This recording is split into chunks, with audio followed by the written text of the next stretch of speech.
Cayman Special Economic Zone is designed to complete Jamaica's transition from a transshipment hub to a fully fledged logistics center for the region and beyond. The first phase will be developed over 4 years at a cost of $8 billion, covering 200 acres of the 700-acre property, generating hundreds of direct and indirect jobs during construction alone.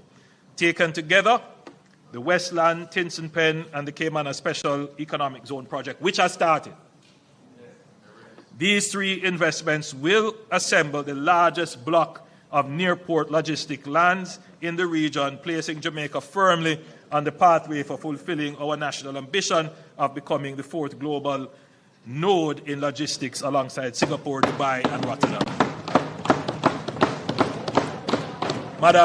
Madam Speaker, these are the exact words that were said by the former Minister of Industry and Commerce, who is now the Member of Parliament for Western St. Andrew, which shows that, and he knows, I've always, where credit is due, give credit.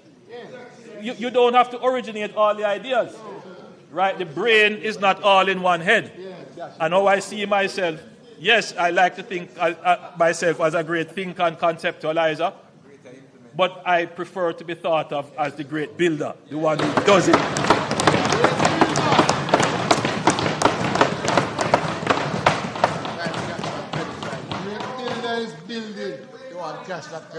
Madam Speaker, when major disaster strikes, the ability of the state to function, to coordinate, to communicate, to make decisions, to serve the people depends on having facilities that can withstand the impact and continue operating in its aftermath. Hurricane Melissa exposed the vulnerability of the government itself. Jamaica currently houses its ministries and departments and agencies in a patchwork of aging, scattered buildings, many of them structurally inadequate, poorly connected to each other, and wholly unprepared for the demands that a major disaster places on government operations.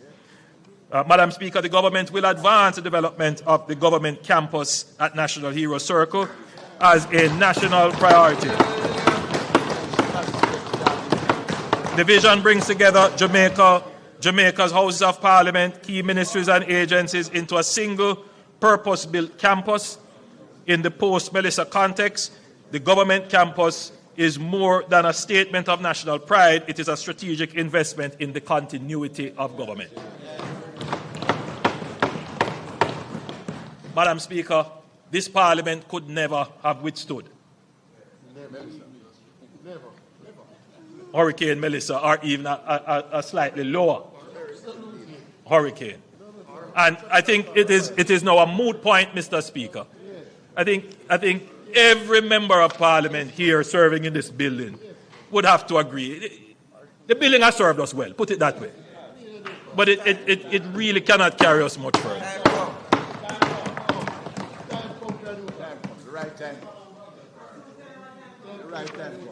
Madam Speaker, resilience is not only our road and bridges. Resilience must also include our health facilities. Kingston Public Hospital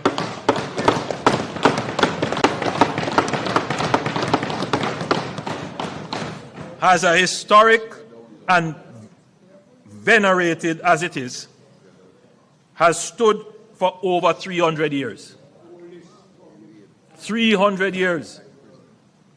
It is vulnerable, and had Hurricane Melissa struck Kingston, the consequences could have been more catastrophic, potentially damaging or destroying a major national referral hospital at the very moment when the residents of the surrounding area would need it the most. That would have added a dangerous new layer of public health crisis to an already severe natural disaster. We have to take note of our vulnerabilities and address them before they manifest. It is imperative that a new Kingston Public Hospital be built to modern international standards with resilience, continuity of care, and disaster preparedness at its core. I am pleased to note that the National Reconstruction and Resilience Authority will lead its construction and Cabinet has already given approval for the acquisition of lands to facilitate the new facility.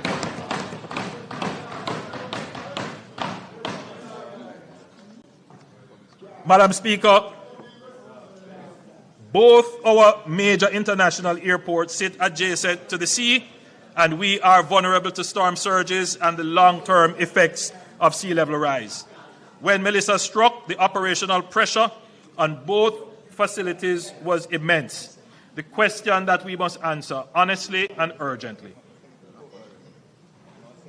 what happens if one or both of our major international airports is rendered inoperable by a natural disaster? The answer cannot be that Jamaica has no answer. Vernon Field has been discussed as a development opportunity for decades.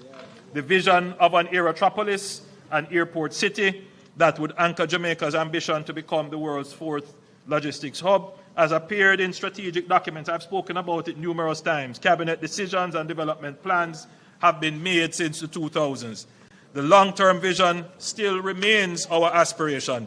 Former Minister Mike Henry, I'm certain that if he is listening, would be happy to hear. Pi is approximately equal to 3.1. We are looking at, which was built during the World War II era, that by and large the concrete is still intact. It has over 2,000 acres of land around it. A premium piece of real estate is used for drag racing, when that piece of real estate should be our strategic backup, and where we make strategic investment to eventually make it into a full-blown airport.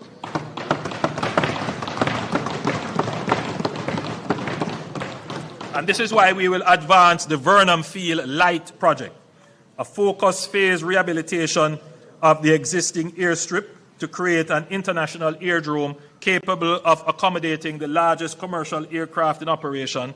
And this means that in the event of a hurricane, earthquake, or other disaster that renders Norman Manley or Sangster International Airport inoperable, or both, Jamaica will have an inland facility capable of receiving wide-body jets, humanitarian relief aircraft, cargo planes, and military transport. The continuity of our aviation connectivity, which is the lifeline of our ecotourism, of our tourism economy, and our import supply chain, cannot depend entirely on two coastal strips of land exposed to the sea.